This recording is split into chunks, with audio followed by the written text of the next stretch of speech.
ಎಲ್ಲರಿಗೂ ನಮಸ್ಕಾರ.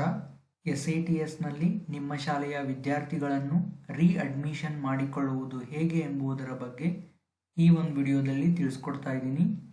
ಅದಕ್ಕಿಂತ ಮುಂಚೆ ನೀವು ನನ್ನ ಒಂದು ಯೂಟ್ಯೂಬ್ ಚಾನಲ್ಗೆ ಸಬ್ಸ್ಕ್ರೈಬ್ ಮಾಡ್ಕೊಂಡಿಲ್ಲ ಅಂದರೆ ಸಬ್ಸ್ಕ್ರೈಬ್ ಮಾಡ್ಕೊಳ್ಳಿ ಮತ್ತು ಬೆಲ್ ಐಕಾನ್ ಟ್ಯಾಪ್ ಮಾಡುವುದರ ಮೂಲಕ ಆಲ್ ಅಂತ ಸೆಲೆಕ್ಟ್ ಮಾಡಿ. ನೀವು ಸಬ್ಸ್ಕ್ರೈಬ್ ಮಾಡುವುದರಿಂದ ನಾನು ಅಪ್ಲೋಡ್ ಮಾಡುವ ವಿಡಿಯೋಗಳು ನಿಮಗೆ ನೋಟಿಫಿಕೇಶನ್ನಲ್ಲಿ ಬರುತ್ತವೆ.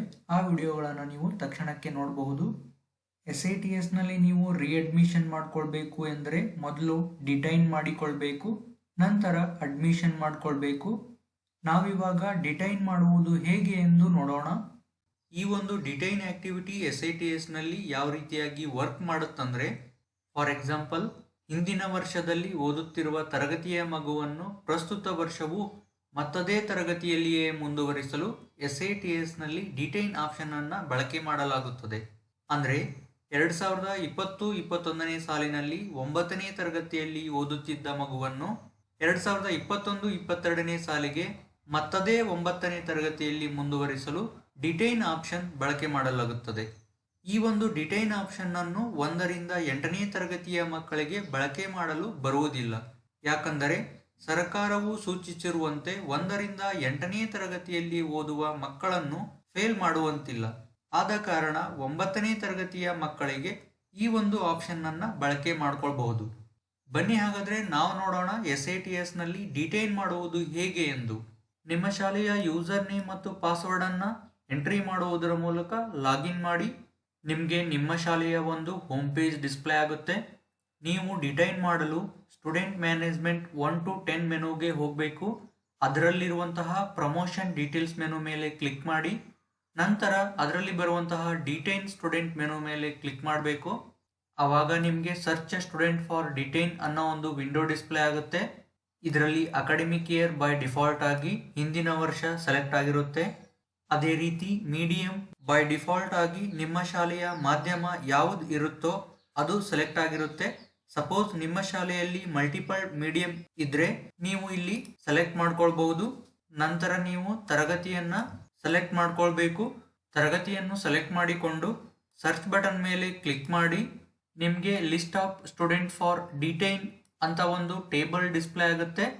ಈ ಒಂದು ಟೇಬಲ್ನಲ್ಲಿ ನೀವು ಪ್ರಮೋಷನ್ ಮಾಡಿರುವಂತಹ ಮತ್ತು ಪ್ರಮೋಷನ್ ಮಾಡಿ ಮುಂದಿನ ತರಗತಿಗೆ ಅಡ್ಮಿಷನ್ ಮಾಡಿಕೊಳ್ಳದೇ ಇರುವಂತಹ ಅಥವಾ ಪ್ರಮೋಷನ್ ಮಾಡದೇ ಇರುವಂತಹ ಮಕ್ಕಳ ಪಟ್ಟಿ ಇಲ್ಲಿ ನಿಮಗೆ ಡಿಸ್ಪ್ಲೇ ಆಗಿರುತ್ತೆ.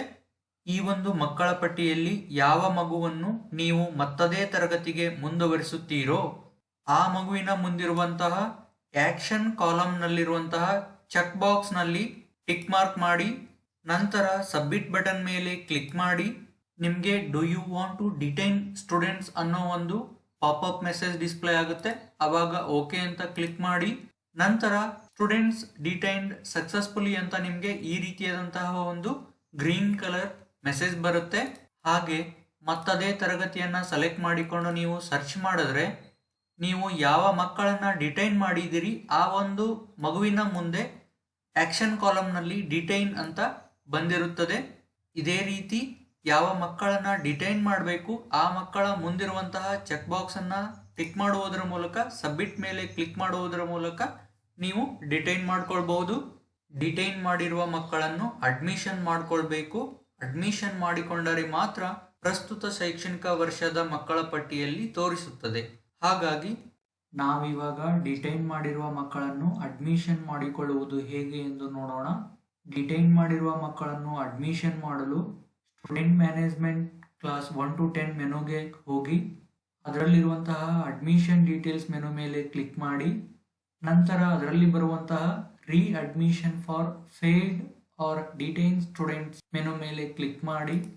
ಆವಾಗ ನಿಮಗೆ search detained students for admission ಅನ್ನೋ ಒಂದು ವಿಂಡೋ ಡಿಸ್ಪ್ಲೇ ಆಗುತ್ತೆ. ಇದರಲ್ಲಿ ನೀವು ಯಾವ ತರಗತಿಯ ಮಕ್ಕಳನ್ನ ಡಿಟೈನ್ ಮಾಡಿದಿರಿ ಆ ತರಗತಿಯನ್ನ ಇಲ್ಲಿ ಸೆಲೆಕ್ಟ್ ಮಾಡ್ಕೊಳ್ಳಿ. ನಂತರ ಸರ್ಚ್ ಬಟನ್ ಮೇಲೆ ಕ್ಲಿಕ್ ಮಾಡಿ. ನಂತರ list of detained students for admission ಅನ್ನೋ ಒಂದು ಟೇಬಲ್ ನಿಮಗೆ ಡಿಸ್ಪ್ಲೇ ಆಗುತ್ತೆ. ಈ ಟೇಬಲ್ ನಲ್ಲಿ ನೀವು ಯಾವ ಮಕ್ಕಳನ್ನ ಡಿಟೈನ್ ಮಾಡಿರ್ತೀರಿ ಆ ಮಕ್ಕಳ ಒಂದು ಇನ್ಫಾರ್ಮೇಶನ್ ಇಲ್ಲಿ ಡಿಸ್ಪ್ಲೇ ಆಗಿರುತ್ತೆ. ಡಿಟೈನ್ ಮಾಡಿರುವಂತಹ ಮಕ್ಕಳ ಹೆಸರಿನ ಮುಂದಿರುವಂತಹ ಆಕ್ಷನ್ ಕಾಲಂನಲ್ಲಿರುವಂತಹ ಚೆಕ್ ಬಾಕ್ಸ್ ಮೇಲೆ ಟಿಕ್ ಮಾಡಿ. ನಂತರ ಸಬ್ಮಿಟ್ ಬಟನ್ ಮೇಲೆ ಕ್ಲಿಕ್ ಮಾಡಿ. ನಿಮಗೆ do you want to admit detained students ಅಂತ ಒಂದು ಪಾಪಪ್ ಮೆಸೇಜ್ ಡಿಸ್ಪ್ಲೇ ಆಗುತ್ತೆ. ಅವಾಗ ಓಕೆ ಅಂತ ಕ್ಲಿಕ್ ಮಾಡಿ ನಂತರ ನಿಮಗೆ ಸ್ಟೂಡೆಂಟ್ಸ್ ಅಡ್ಮಿಟೆಡ್ ಸಕ್ಸಸ್ಫುಲಿ ಅಂತ ಒಂದು ಗ್ರೀನ್ ಕಲರ್ ಅಲ್ಲಿ ಒಂದು ಸಕ್ಸಸ್ಫುಲ್ ಮೆಸೇಜ್ ಡಿಸ್ಪ್ಲೇ ಆಗುತ್ತೆ. ಈ ರೀತಿಯಾಗಿ ನೀವು ಡಿಟೈನ್ ಮಾಡಿರುವಂತಹ ಮಕ್ಕಳನ್ನ ಅಡ್ಮಿಷನ್ ಮಾಡ್ಕೊಳ್ಬಹುದು. ಇದಿಷ್ಟು ನೀವು ಯಾವ ರೀತಿಯಾಗಿ ಮಕ್ಕಳನ್ನ ಡಿಟೈನ್ ಮಾಡಬೇಕು ಮತ್ತು ರೀಅಡ್ಮಿಷನ್ ಮಾಡ್ಕೊಳ್ಬೇಕು ಎಂಬುದನ್ನ ನೋಡಿದ್ವಿ. ಈ ವಿಡಿಯೋ ನಿಮಗೆ ಇಷ್ಟವಾಗಿದೆ ಎಂದು ಭಾವಿಸ್ತೀನಿ. ಇಷ್ಟವಾದ್ರೆ ಒಂದು ಲೈಕ್ ಅನ್ನ ನೀಡಿ, ಹಾಗೆ ನಿಮ್ಮ ಸ್ನೇಹಿತರೊಂದಿಗೂ ಶೇರ್ ಮಾಡ್ಕೊಳ್ಳಿ. ಈ ವಿಡಿಯೋದ ಬಗ್ಗೆ ಕ್ವಶನ್ಸ್ಗಳಿದ್ದರೆ ಹಾಗೆ ಅನಿಸಿಕೆಗಳಿದ್ದರೆ ಕೆಳಗಡೆ ಕಮೆಂಟ್ ಬಾಕ್ಸ್ ನಲ್ಲಿ ಕಮೆಂಟ್ ಮಾಡಿ. ಈ ವಿಡಿಯೋವನ್ನ ಪೂರ್ತಿಯಾಗಿ ನೋಡಿದ್ದಕ್ಕಾಗಿ ತಮಗೆ ಧನ್ಯವಾದಗಳು.